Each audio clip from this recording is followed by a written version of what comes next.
الرحمن الرحیم، السلام علیکم۔ صابر علی حاضر ہے تھنک ٹی وی میں پروگرام صحابات کے ساتھ۔ ناظرین، ہم آپ کو جو اصل ایم کیو ایم ہے اور لندن سیکریٹریٹ جو ہے اس حوالے سے بریکنگ نیوز دیتے چلیں کہ اصل ایم کیو ایم کے لندن سیکریٹریٹ نے جو ایک اعلامیہ جاری کیا ہے، اس اعلامیہ کے مطابق اصل ایم کیو ایم کی جو رابطہ کمیٹی کا اجلاس ہوا ہے، اس اجلاس میں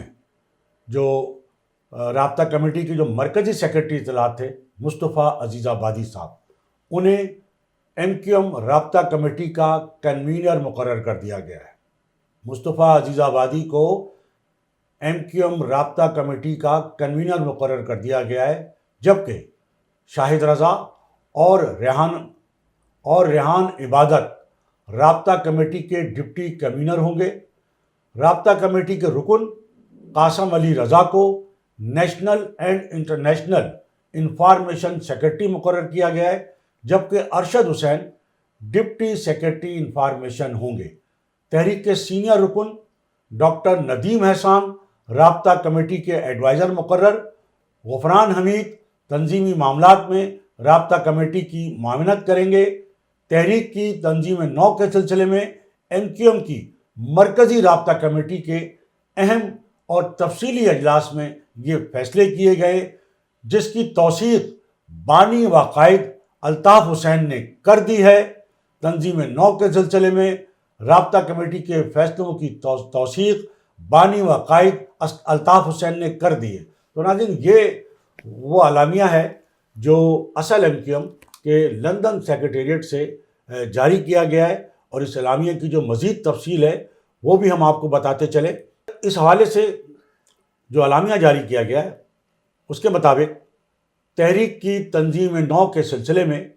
متحدہ قومی موومنٹ کی مرکزی رابطہ کمیٹی کا ایک اہم اور تفصیلی اجلاس اتوار کی شب منعقد ہوا۔ اجلاس 3 گھنٹے جاری رہا، جس میں برطانیہ، امریکہ، کینیڈا، آسٹریلیا اور ساؤتھ افریقہ سے رابطہ کمیٹی کے تمام ارکان نے شرکت کی۔ اجلاس میں تنظیمی کام کو مزید بہتر بنانے کے لیے تنظیم نو کے سلسلے میں آپس میں تفصیلی تبادلہ خیال کیا گیا۔ اجلاس میں تفصیلی مشاورت کے بعد متفقہ طور پر مصطفیٰ عزیز آبادی کو رابطہ کمیٹی کا کنوینر اور شاہد رضا ریحان عبادت کو رابطہ کمیٹی کا ڈپٹی کنوینر مقرر کرنے کا فیصلہ کیا گیا۔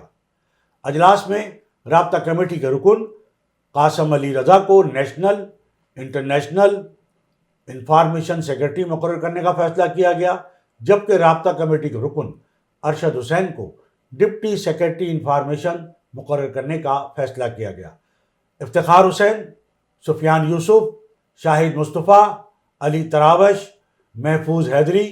عاطف شمیم اور حسان بٹ رابطہ کمیٹی کے ارکان ہوں گے۔ اجلاس میں تحریک کے سینئر ترین رکن ڈاکٹر ندیم احسان کو رابطہ کمیٹی کا ایڈوائزر مقرر کرنے کا فیصلہ کیا گیا، جبکہ غفران حمید آئی ٹی ٹیم کے معاملات کے ساتھ ساتھ تنظیمی معاملات میں مرکزی رابطہ کمیٹی کی معاونت کریں گے۔ بانی و قائد M Q M Altaf Hussain نے منتخب ہونے والے عہدیداروں نے اور اراکین نے بانی و قائد الطاف حسین کو تنظیم نو کے فیصلوں پر مبارکباد پیش کی اور انہیں یقین دلایا کہ وہ اپنے فرائض مزید بہتر انداز میں انجام دیں گے اور قائد تحریک الطاف حسین کی قیادت میں تحریک کے پیغام کو پھیلانے کے لیے اپنا کردار ادا کریں گے۔ بانی و قائد M Q M Altaf Hussain نے کنوینر، ڈپٹی کنوینر اور رابطہ کمیٹی کو تنظیم نو کو منظم کرنے کے لیے متحد ہو کر کام کرنے کی ہدایت کی ہے۔ تو ناظرین، یہ آج کی ایک بڑی خبر تھی کہ جو لندن اصل ایم کیو ایم ہے وہ اپنے آپ کو اثر نو منظم کر رہی ہے، اور یہ آپ کے علم میں ہے، ہم آپ کو بتاتے رہے کہ گزشتہ کچھ عرصے سے سوشل میڈیا پہ جس طرح اصل ایم کیو ایم فعال ہے، اس طرح گراؤنڈ پہ یہاں جو موجود ہے ایم کیو ایم پاکستان بہادر آباد، وہ سوشل میڈیا پہ تو بالکل نہیں ہے، لیکن گراؤنڈ پہ بھی فعال نہیں ہے۔ لیکن جو اصل ایم کیو ایم ہے وہ سوشل میڈیا پہ اتنی بھرپور انداز میں فعال ہے، متحرک ہے، کہ جو اصل ایم کیو ایم جو حکومت، وفاقی حکومت میں بھی شامل ہے، سندھ حکومت کی بھی اسے آشیرواد حاصل ہے، اور تمام یہاں پر جو ادارے ہیں ان کو جو ہے آشیرواد حاصل ہے۔ اس کے باوجود بھی جو گراؤنڈ پہ موجود ایم کیو ایم پاکستان بہادر آباد ہے، اس کی نہ تو کوئی کارکردگی نظر آتی ہے، نہ وہ کہیں متحرک نظر آتی ہے، اور نہ ہی اس کے حوالے سے کوئی ایسی سرگرمی نظر آتی ہے جو قابل ذکر ہو۔ لیکن جو اصل ایم کیو ایم ہے، لندن کا جو سیکریٹریٹ ہے، وہاں سے بھی، اور جو لندن کے علاوہ جہاں جہاں بھی ایم کیو ایم، اصل ایم کیو ایم جو ہے، اس کے جو عہدیداران ہیں، ارکان ہیں، اور اس کے جو کارکنان ہیں، خاص طور پر جو بانی و قائد M Q M Altaf Hussain کے جو چاہنے والے ہیں، جہاں جہاں بھی ہیں، وہ سوشل میڈیا پر خاصے متحرک نظر آتے ہیں۔ لیکن یہ جو اصل ایم کیو ایم ہے، جس کے بانی و قائد الطاف حسین ہیں، انہوں نے جس طرح ان کی رابطہ کمیٹی ایک نئے انداز میں جو سامنے آ رہی ہے، اس سے یہ اندازہ لگایا جا رہا ہے کہ آنے والے دنوں میں اصل ایم کیو ایم جو ہے وہ غیر معمولی انداز میں فعال ہونے جا رہی ہے، اور جو بانی و قائد الطاف حسین ہیں وہ غیر معمولی انداز میں فعال ہونے جا رہے ہیں۔ اور جو ان کا ایک لندن میں جو ایک کیس ہے ان کا جائیداد کا، وہ دراصل جائیداد کا تو کیس ہے، لیکن وہ لندن کا جو مقدمہ ہے وہ اس بات کا بھی فیصلہ کرے گا، تعین کرے گا کہ اصل ایم کیو ایم ہے کس کی، اور جتنے ثبوت و شواہد اب تک جو سامنے آئے ہیں، اس کے نتیجے میں ظاہر ہے کہ بانی و قائد الطاف حسین ہیں، اور وہی انہی کی جو ہے وہ اصل ایم کیو ایم ہے جو انہوں نے بنائی۔ اور جو آج جو بہادر آباد کی جو ایم کیو ایم ہے، یا جتنے بھی گروپ ہیں، جو دھڑے ہیں، وہ سب اس کی شاخیں ہیں، اور وہ سب الطاف حسین کے بنائے ہوئے ہیں، اور وہ الطاف حسین کے بغیر جو ہے وہ سب زیرو ہیں۔ ان کے بنانے سے پہلے بھی وہ زیرو تھے، اور اتنے بڑے بڑے منصب پر جانے کے بعد بھی، اور اتنے سیاست میں فعال اور متحرک رہنے کے بعد بھی، اور بڑا نام، بڑے عہدے حاصل کرنے کے بعد بھی، آج جب ان کے سر پر یا ان کی قیادت میں اگر الطاف حسین نہیں ہے، تو وہ آج ان کے بغیر، ان کو مائنس کرنے سے وہ بالکل زیرو نظر آتے ہیں۔ تو ناظرین،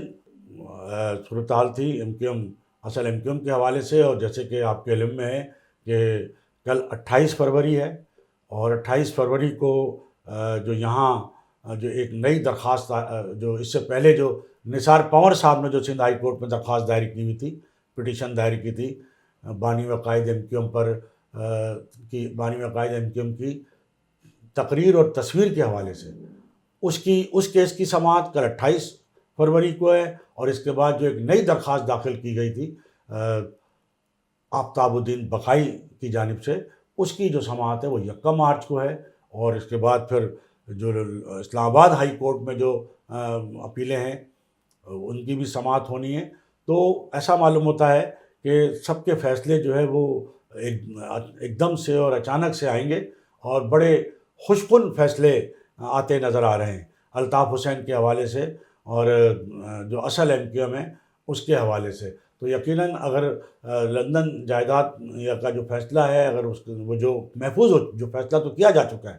محفوظ ہے اور صرف سنانا باقی ہے، تو اس کے نتیجے میں یقیناً الطاف حسین صاحب جو ہیں وہی انہی کی اصل ایم کیو ایم ہے، اور وہی ایم کیو ایم کے قائد کے طور پہ جو ہے وہ قانونی طور پر بھی جو ہے وہ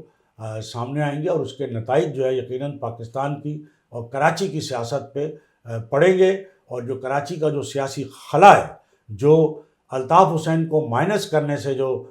پیدا ہوا تھا، وہ خلا کراچی کی سیاست کا تمام تر جو کوششیں تھیں وہ کیے جانے کے باوجود جو ہے وہ اب تک پر نہیں ہو سکا ہے، نہ اسے پی ٹی آئی پر کر سکی۔ 2018 کے الیکشن میں ان کو موقع ملا تھا اسمبلیوں میں جانے کا، کراچی سے وہ منتخب ہوئے تھے، لیکن وہ بری طرح ظاہر ہے کہ اسمبلیوں میں بھی ناکام ہوئے، گراؤنڈ پہ بھی ناکام ہوئے، اور آج تک وہ ناکام ہیں۔ اور اس کے بعد جو دھڑے متحد کیے ایم کیو ایم پاکستان کو جس طرح ایک طاقت کا انجیکشن لگایا گیا، یہی سوچ کر کہ وہ ایک مضبوط سیاسی قوت کے طور پہ کراچی میں اپنی کچھ جگہ بنا سکے گی، لیکن انتہائی افسوس کے ساتھ یہ کہنا پڑتا ہے کہ تمام دھڑے اور تمام تر طاقت حاصل کرنے کے باوجود بھی، تمام تر سرپرستیاں مختلف جو طاقتور حلقے ہیں ان کی حاصل کرنے کے باوجود بھی، جبکہ ان کا گورنر بھی جو ہے سندھ میں ایک موجود ہے، اس کے باوجود بھی جو MQM پاکستان بہادر آباد ہے وہ کراچی کی سیاست میں، جو کراچی کی سیاست میں جو خلا پیدا ہوا تھا اسے پر کرنے میں بری طرح ناکام نظر آتی ہے، بلکہ آئندہ آنے والے دنوں میں ایسا معلوم ہوتا ہے کہ ایک بار پھر جو اصل MQM ہے وہی کراچی کی سیاست کا جو خلا پیدا ہوا ہے اس کو صرف اور صرف وہی پر کر سکتی ہے کہ جس کو ریاستی جبر کے ذریعے جو ہے وہ سیاست سے جو ہے وہ دور رکھا گیا ہے۔ ان کو جب بھی اجازت ملے گی، جب بھی اجازت دی جائے گی، اور اجازت ملنی چاہیے، اجازت اس طرح جو ہے آپ کسی پہ جبر کر کے دھونس دھمکی یا کسی طاقت کے بلبوتے پر آپ کسی کو کب تک خاموش رکھ سکتے ہیں؟ تو لیکن ان کا بھی ایک بڑا مطلب ہے، یہ بڑا پن ہے جسے کہنا چاہیے الطاف حسین صاحب کا بھی، کہ گزشتہ 6-7 سال کے عرصے میں انہوں نے کبھی کوئی ایسی کوئی زبردستی والی بات نہیں کی، کوئی کسی قسم کا کوئی وائلنس نہیں دکھایا، اور وہ بھی متعدد بار جو ہے وہ نہ صرف معافی مانگ چکے ہیں اپنا، اگر ان کے کسی جملے سے، ان کی کسی بات سے کوئی دل آزاری کسی کی ہوئی ہے یا پھر ملک کے حوالے سے کوئی ایسی بات ہوئی ہے تو وہ ظاہر انسان ہے، یہاں تو لوگ رات دن غلطیاں کر رہے ہیں۔ اور گزشتہ آپ نے دیکھا ہوگا کہ جس طرح عمران خان صاحب نے گزشتہ 4.25 سال میں اور پھر گزشتہ 10 مہینوں میں مسلسل، پھر نواز شریف اور زرداری سارے لوگ، تو بہرحال الطاف حسین صاحب نہ صرف یہ ہے کہ اپنے جو معافی بھی مانگی ہے انہوں نے، بلکہ انہوں نے جو ہے وہ آرمی چیف جو نئے آئے ہیں جنرل عاصم منیر صاحب، ان کی تعیناتی کے بعد الطاف حسین صاحب نے ان کو ایک کھلا خط بھی لکھا تھا، اس کے بعد بھی ان سے اپیل کی ہے، تو یقیناً جو ہے وہ آخر ایک پاکستانی ہیں اور پاکستان کی سیاست میں ایک اہم کردار کے طور پہ وہ رہے ہیں، تو ان کی بات سننی چاہیے۔ اور آج بھی ان کے جو فالوورز ہیں ان کی ایک بڑی تعداد جو ہے سندھ کے شہری علاقوں میں موجود ہے، اور جو شہری علاقوں کا مینڈیٹ ہے وہ بائیکاٹ کے نتیجے میں جو ہے وہ بالکل الگ ہی نظر آ رہا ہے۔ تو کم از کم شہری علاقوں کی اسمبلیوں میں نمائندگی کے لیے یہ بات بہت ضروری ہے کہ جو بانی و قائد الطاف حسین ہیں ان کو جو ہے ایک بار پھر جو ہے کم از کم گو ہیڈ ملے، اور ان کے مرضی سے ان کی قیادت میں جو ہے وہ پارٹی جو ہے وہ ایک بار پھر سندھ کے شہری علاقوں میں فعال ہو۔ ویسے تو وہ متحدہ قومی موومنٹ انہوں نے اس لیے بنائی تھی کہ انہوں نے وہ جو لفظ تھا مہاجر وہ ختم کر دیا تھا، کہ وہ قومی دھارے میں شامل ہونے کے لیے، اور قومی دھارے میں شامل ہو گئے تھے، اور وہ پورے پاکستان میں ان کی جو ہے وہ تنظیمیں اور جو وہ موجود ہیں متحدہ قومی موومنٹ کی۔ تو اب یہ نہیں کہا جا سکتا کہ وہ صرف مہاجروں کی یا اردو بولنے والوں کی جماعت ہے، انہوں نے اپنے عمل سے یہ ثابت کیا۔ انہوں نے سینیٹر بنایا، وفاقی وزیر اور قومی اسمبلی کے اور سینیٹر اور صوبائی اسمبلی کے ممبران اور صوبائی اور یہ سب جو ہے انہوں نے ایسے لوگوں کو بھی انہوں نے یہ نشستیں اپنی دی اپنے پلیٹ فارم سے، جن کا مہاجر ہونے سے یا اردو اسپیکر ہونے سے تعلق نہیں تھا۔ پنجابی کو، پختون کو، سندھی کو، بلوچ کو، انہوں نے سب کو جو ہے اپنی پارٹی میں جو ہے گلدستے کی طرح سمویا ہے، اور عملی طور پہ ثابت دوسرے لوگ تو صرف باتیں کرتے ہیں، لیکن الطاف حسین صاحب نے یہ عملی طور پہ ثابت کیا ہے۔ تو اس لیے اگر ایک بار انہیں پھر اجازت ملتی ہے تو یقیناً ایک بار پھر ایک بھرپور اور فعال انداز میں جو ہے اصل MQM سندھ کے شہری علاقوں میں کام کرے گی، اور جب الیکشن ہوں گے اور ان کو اجازت ملے گی تو وہ بھرپور جس طرح پہلے مینڈیٹ حاصل کرتی رہی ہے اور سندھ کی دوسری سیاسی جماعت رہی ہے، ایک بار پھر وہ اپنے آپ کو اپنا جو مینڈیٹ ہے وہ اس سے یہ ثابت کرے گی کہ وہ سندھ کی دوسری بڑی سیاسی جماعت ہے۔ یہ ہماری تھی آج کی گفتگو، اور اس سے پہلے کہ میں آپ سے اجازت دوں، میری آپ سے یہی گزارش ہوگی کہ آپ تھنک TV HD چینل کو ضرور سبسکرائب کر لیں، اور اپنے دوستوں میں جب شیئر کریں تو اس کے لنک کے ساتھ کریں جو YouTube پہ جا کے کھلے، ہماری یہ آپ سے گزارش ہوگی۔ اس کے ساتھ ہی آج کی اس نشست سے صابر علی کو اجازت، اللہ حافظ۔ تھنک TV HD کو سبسکرائب ضرور کر لیں اور بیل آئیکن کا بٹن دبائیں تاکہ ہماری نئی آنے والی ویڈیوز پر وقت آپ تک پہنچ سکیں۔